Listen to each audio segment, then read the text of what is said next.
السلام علیکم ورحمۃ اللہ وبرکاتہ۔ اللہ تعالیٰ کی رضا کے خاطر اکٹھا ہونے کا اجر۔ رسول اللہ صلی اللہ علیہ وسلم نے فرمایا، جو لوگ اللہ کے گھروں میں سے کسی گھر میں اللہ کی کتاب کی تلاوت کرتے ہیں اور اس کی تعلیم میں باہم مصروف ہوتے ہیں تو ان پر سکینت نازل ہوتی ہے اور رحمت انہیں ڈھانپ لیتی ہے اور فرشتے انہیں گھیر لیتے ہیں، اور اللہ تعالیٰ ان کا ذکر اپنے پاس موجود فرشتوں میں کرتے ہیں۔ اللہ کے ذکر کی بڑی فضیلت ہے، اور جب اکٹھا ہو کر اللہ کو یاد کیا جاتا ہے تو اس کا اجر و ثواب اور اس کے فائدے کئی گنا بڑھ جاتے ہیں۔ حضرت ابو ہریرہ رضی اللہ عنہ سے روایت ہے کہ آپ صلی اللہ علیہ وسلم نے فرمایا، اللہ تبارک تعالیٰ کے کچھ فرشتے ہیں جو اللہ کی زمین میں چکر لگاتے ہیں اور وہ اللہ کے ذکر کی مجلس تلاش کرتے ہیں، اور جب وہ کوئی خاص مجلس پاتے ہیں جس میں اللہ کا ذکر ہوتا ہے، اس میں ساتھ بیٹھ جاتے ہیں، اور وہ ایک دوسرے کو اپنے پروں سے اس طرح ڈھانپ لیتے ہیں کہ اپنے اور دنیا کے آسمان کے درمیان ان کی وسعت کو بھر دیتے ہیں۔ جب لوگ منتشر ہوتے ہیں تو یہ فرشتے بھی اوپر کی طرف جاتے ہیں اور آسمان پر چلے جاتے ہیں، تو اللہ عز و جل ان سے پوچھتے ہیں کہ حالانکہ وہ ان کے بارے میں سب جانتے ہیں، تم کہاں سے آئے ہو؟ وہ کہتے ہیں، ہم زمین میں تیرے بندوں کی طرف سے ہو کر آئے ہیں جو تیری پاکیزگی بیان کر رہے تھے، تیری بڑائی کہہ رہے تھے، اور صرف تیری ہی معبود ہونے کا اقرار کر رہے تھے، اور تیری حمد و ثنا کر رہے تھے، اور تجھ سے مانگ رہے تھے۔ فرمایا، وہ مجھ سے کیا مانگ رہے تھے؟ انہوں نے کہا، وہ آپ سے آپ کی جنت مانگ رہے تھے۔ فرمایا، کیا انہوں نے میری جنت دیکھی ہے؟ انہوں نے کہا، پروردگار۔ انہوں نے فرمایا، اگر انہوں نے میری جنت دیکھی ہوتی تو کیا ہوتا؟ کس و اجل زیادہ مانگتے اور کہتے ہیں اور تیری پناہ مانگتے رہتے تھے۔ فرمایا، وہ کس چیز سے میری پناہ مانگ رہے تھے؟ انہوں نے کہا، تیری آگ جہنم سے۔ رب فرماتے ہیں، کیا انہوں نے میری آگ دیکھی ہے؟ انہوں نے کہا، اے رب، انہوں نے نہیں دیکھی۔ انہوں نے فرمایا، اگر وہ جہنم دیکھ لیتے تو ان کا کیا حال ہوتا؟ وہ کہتے ہیں، وہ تجھ سے گناہوں کی بخشش مانگ رہے تھے، پناہ مانگ رہے ہیں۔ فرمایا، وہ کس چیز سے میری پناہ مانگ رہے تھے؟ انہوں نے کہا، تیری آگ جہنم سے۔ اے رب، فرمایا، کیا انہوں نے میری آگ دیکھی ہے؟ انہوں نے کہا، اے رب، نہیں۔ فرمایا، اگر وہ میری جہنم دیکھ لیتے تو ان کا کیا حال ہوتا؟ وہ کہتے ہیں، وہ تجھ سے گناہوں کی بخشش مانگ رہے تھے۔ تو وہ فرماتے ہیں، میں نے ان کے گناہ بخش دیے، اور انہوں نے جو مانگا میں نے انہیں عطا کر دیا، اور انہوں نے جس چیز سے پناہ مانگی میں نے انہیں دے دی۔ رسول اللہ صلی اللہ علیہ وسلم فرماتے ہیں، فرشتے کہتے ہیں، پروردگار، ان میں فلانا شخص بھی موجود تھا، سخت گناہگار بندہ، وہاں سے گزرتے ہوئے ان کے ساتھ بیٹھ گیا تھا۔ آپ صلی اللہ علیہ وسلم نے فرمایا تو اللہ ارشاد فرماتے ہیں، میں نے اس کو بھی بخش دیا۔ یہ ایسے لوگ ہیں کہ ان کی وجہ سے ان کے ساتھ بیٹھ جانے والا بھی محروم نہیں رہتا۔ صحیح مسلم۔ ہم سب بھی جنت سے کم کسی چیز پر راضی نہ ہوں۔ مجلس میں دعائیں بھی قبول ہوتی ہیں، ان مجلسوں سے گزرنے والا شخص بھی محروم نہیں ہوتا۔ سورۃ فاتحہ۔ ابن عباس سے مروی ہے کہ ہمارے درمیان جبریل نبی کریم صلی اللہ علیہ وسلم کے پاس بیٹھے ہوئے پر سے ایک آواز سنائی دی۔ آپ صلی اللہ علیہ وسلم نے فرمایا، اٹھایا تو جبریل علیہ السلام نے فرمایا، یہ آسمان کا دروازہ ہے جس صرف آج کے دن کھولا گیا، آج سے پہلے کبھی نہیں کھولا گیا تھا، پھر اس سے ایک فرشتہ اترا تو جبریل علیہ السلام نے فرمایا فرشتہ جو زمین کی طرف اترا ہے یہ آج سے پہلے کبھی نہیں اترا۔ پھر اس فرشتے نے سلام کیا اور کہا کہ آپ کو ان دو نور کی خوشخبری دی آپ صلی اللہ علیہ وسلم کو دی گئی ہے جو آپ صلی اللہ علیہ وسلم سے پہلے کسی نبی کو نہیں دی گئی۔ ان میں سے ایک سورہ فاتحہ ہے اور دوسری سورہ بقرہ کی آخری آیات۔ سورہ فاتحہ بہت ہی خاص سورت ہے، مفسرین نے اس کے 36 نام گنوائے ہیں۔ یہ واحد سورت ہے جس کی فضیلت اور تعریف خود قرآن مجید میں فرمائی گا۔ سبع من المثانی والقرآن العظیم۔ بسم اللہ الرحمن الرحیم، اللہ کا نام بہت بابرکت ہے، اور جب بسم اللہ کہہ دیا تو یہ صرف اللہ ہی نام نہیں بلکہ اللہ کے جتنے بھی نام ہیں، میں نے ان تمام ناموں کو ذہن میں رکھتے ہوئے ہم اپنے کام کا آغاز کریں۔ الرحمن جس کی رحمت بہت عام ہے، اس میں وسع اور وسعت رحمت کا ذکر کر رہے ہیں۔ الرحیم جو برابر رحم فرمانے والا ہے، اس میں مسلسل رحمت کا ذکر ہے۔ اللہ تعالیٰ اپنی تعریف اپنی رحمت کے ساتھ کروا رہے ہیں، اور 2 بار تسمیہ میں اور 2 بار سورۃ فاتحہ میں۔ قرآن پڑھنے سے پہلے اعوذ باللہ من الشیطان الرجیم، تاکہ اس قرآن کو سمجھنے کے لیے شیطان مردود کی پناہ میں آ جائیں۔ الحمدللہ رب العالمین، سب تعریف اللہ کے لیے ہے۔ حمد قول اور زبان سے ہوتی ہے۔ حمد کے لیے لفظ شکر بھی استعمال ہوتا ہے، لیکن شکر دل، زبان اور عمل سے ہوتا ہے۔ اللہ تعالیٰ کی تعریف کیوں؟ ہر نعمت اللہ کی دی ہوئی ہے، اور خاص کر قرآن کی نعمت اللہ تعالیٰ کی طرف سے ملی ہے۔ ہم اللہ تعالیٰ کی تعریف نہ بھی کریں، کائنات کی ہر چیز اللہ کی تعریف بیان کر رہی ہے۔ اس وقت بھی آسمان، زمین، شجر، ہمارا جسم بھی اللہ کی تعریف کر رہا ہے، تو ہم ساری نعمتوں پر اللہ کی تعریف بیان کریں جس نے سب کچھ دیا ہوا ہے۔ مومن، منافق، کافر، سب کو وہ عطا کر رہا ہے، اور وہ مالک یوم الدین بھی ہے، تو سب تعریفیں اسی کے لیے ہیں۔ الحمدللہ کہنے کا اجر، الحمدللہ کہنا میزان کو بھر دیتا ہے۔ دل سے الحمدللہ کہنے کا اجر اللہ خالی نہیں جانے دیتا۔ قیامت کے دن سب سے افضل بندہ وہ ہوگا جو جملہ دہرائے گا، اللہ کی خاص رحمت اس کے لیے خاص بندوں کے لیے ہے، اللہ کی خاص رحمت اس کی جنت ہے۔ ہماری دعا ہے اللہ تعالیٰ اپنی رحمت سے ہمیں جنت الفردوس میں داخل کرے۔ ایاک نعبد و ایاک نستعین، ساری رحمتیں اور نعمتیں اللہ کی طرف ہیں، اللہ کی طرف سے ہیں، تو عبادت کا مستحق بھی وہی ہے۔ عبادت مشتمل ہوتی ہے 2 چیزوں پر، شدید محبت، دوسرا شدید تعظیم۔ دعا تمام عبادت کا نچوڑ ہے۔ سب سے نفعمند دعا سورۃ الفاتحہ ہے۔ اس سورت میں شیخ الاسلام بن تیمیہ کہتے ہیں کہ جب میں نے غور کیا کہ سب سے نفعمند دعا کون سی ہے تو وہ اللہ کی رضا کے کاموں پر مدد مانگنے کی دعا ہے۔ پھر میں نے سورۃ فاتحہ کی آیت ایاک نعبد و ایاک نستعین میں اس کو پا لیا۔ عبادت ظاہری، باطنی، اقوال اور اعمال پر مشتمل ہے۔ جو بات، سوچ اور عمل اللہ کی مرضی کے مطابق ہو وہ عبادت کہلاتا ہے۔ اہدنا الصراط المستقیم، مانگنے کی سب سے اہم چیز ہدایت ہے۔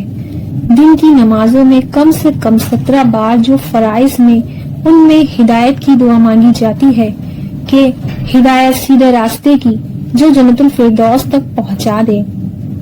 حضرت علی رضی اللہ عنہ نے فرمایا کہ رسول اللہ صلی اللہ علیہ وسلم نے فرمایا یہ دعا مانگتے رہا کرو، اللہم ہدنی وسددنی، اے اللہ مجھے ہدایت دے اور مجھے سیدھا رکھ۔ انسان کسی کو بھی بد دعا نہ دے. جب بھی کوئی ستائے تو اس کو بھی دعا دے کہ اے اللہ اس کو ہدایت دے. صراط الذین انعمت علیہم، ہمیں نیک لوگوں کے راستے پر چلا جانے پر تیرے انعام ہو. انبیاء، صدیقین، شہداء، صالحین جیسے وہ تیرے لیے خاص تھے، ہمیں بھی اپنے لیے ایسے خاص کر لے. نیکی کے کاموں کی توفیق عطا فرما. ان لوگوں سے بچ جانے پر تیرے غضب نازل ہو جنہیں اللہ نے علم دیا لیکن انہوں نے اس پر عمل نہ کیا، اور انکاری راستے بھی نہیں چلا جو سیدھے راستے سے بھٹک گئے، بلکہ ان کے راستے پہ چلا جو اللہ کے راستے پر ہمیشہ چلتے رہے. سورۃ البقرہ. اس سورت کا پڑھنا باعث برکت ہے اور اس کا چھوڑنا باعث حسرت. اس کے پڑھنے والے پر جادوگر قدرت نہیں پا سکتا. شیطان اس سورت سے دور بھاگتے ہیں. اس گھر سے شیطان بھاگ جاتے ہیں جس میں سورۃ البقرہ کی تلاوت کی جاتی ہے. غیب پر ایمان رکھنا دل کا فاعل ہے. نماز قائم کرنا اعضاء کا فاعل اور رزق خرچ کرنا بندوں کا حق ہے. ہدایت کن کو ملتی ہے؟ جن کے باطن میں اللہ تعالیٰ کی یاد ہو، ایمان اور یقین رکھتے ہوں، ایمان کے تقاضے پورے کرتے ہوں، عملی طور پر عبادت یعنی نماز کا خیال رکھتے ہوں اور اپنے مال کو لوگوں پر خرچ کرتے ہوں، حقوق العباد کا پوری طرح لحاظ رکھتے ہوں. ہدایت کی شرط میں سے ایک شرط انسان ہر اس چیز پر ایمان لائے جو محمد صلی اللہ علیہ وسلم پر نازل ہوئی. آپ صلی اللہ علیہ وسلم پر نازل شدہ وحی ایک تو قرآن مجید کی شکل میں تھی اور دوسری حکمت و سنت کی شکل میں جس کو حدیث کا نام بھی دیا جاتا ہے. وَأَنزَلَ اللَّهُ عَلَيْكَ الْكِتَابَ وَالْحِكْمَةَ وَعَلَّمَكَ مَا لَمْ تَكُنْ تَعْلَمُ وَكَانَ فَضْلُ اللَّهِ عَلَيْكُمْ عَظِيمٌ. اللہ تعالیٰ نے آپ پر کتاب و حکمت اتاری ہے اور آپ کو وہ سکھایا جسے آپ نہیں جانتے تھے. اللہ تعالیٰ کا آپ پر بڑا بھاری فضل ہے. اس شخص پر اللہ کا فضل ہو جاتا ہے جس کو آپ صلی اللہ علیہ وسلم کی طرف آئی ہوئی وحی سے فضل اٹھانے کا موقع مل جاتا ہے.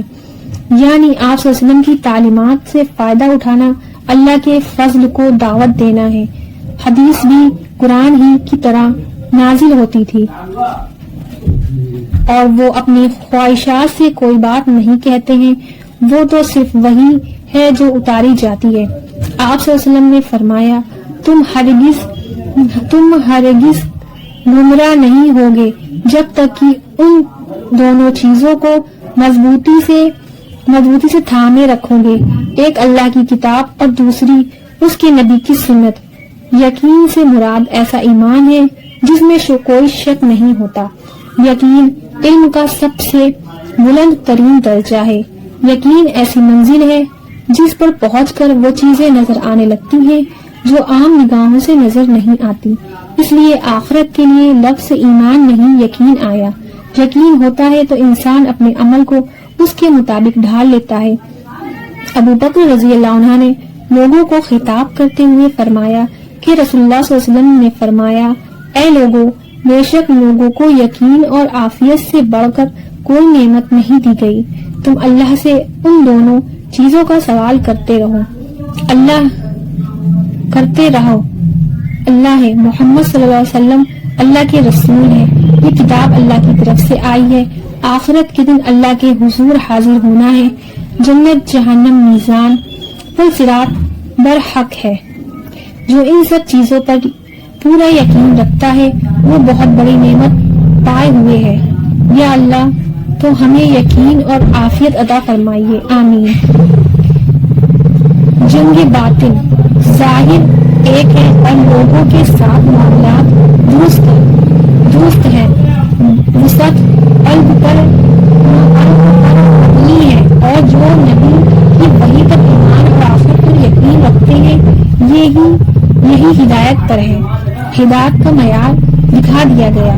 ہم نے ہدایت مانی تھی، اللہ تعالیٰ نے شرطیں بتا دی کہ یہ شرائط پوری کرو گے تو ہدایت پر ہوگے، اور اگر ہدایت پر ہوگے تو یہی لوگ کامیاب ہونے والے ہیں۔ کامیابی کی کنجی دے دی گئی کہ اگر تم یہ کام کرو گے تو کامیاب ہونا ہی نہیں تو انذار ڈراؤ کیا کام کرے گا۔ دلوں پر مہر لگ جاتی ہے۔ ایسا کب ہوتا ہے؟ ایسا اس وقت ہوتا ہے جب حق کو جاننے کے بعد اس کا انکار کر دے۔ گناہوں کی کثرت کی وجہ سے دلوں پر مہر لگ جاتی ہے۔ اللہ ہمیں ان سے محفوظ رکھے، آمین۔ اللہ تعالیٰ کچھ لوگوں کے ایمان کو مانتے ہی نہیں کیونکہ وہ سچے دل سے مومن نہیں، جو وہ کہتے ہیں وہ کرتے نہیں۔ منافق کی عملی زندگی ان کی زبان سے مطابق نہیں رکھتی، ان کے دلوں میں نفاق اور بغض مفسرین کے نزدیک دنیا کی محبت کی بیماری ہے۔ دنیا کی طرف جھکاؤ دل کی ایک بیماری ہے جس کی وجہ سے ایمان کی لذت، حلاوت اور چاشنی سے محروم ہو جاتا ہے۔ قول و فعل کا تضاد جھوٹ بولنا فساد برپا کرتا ہے۔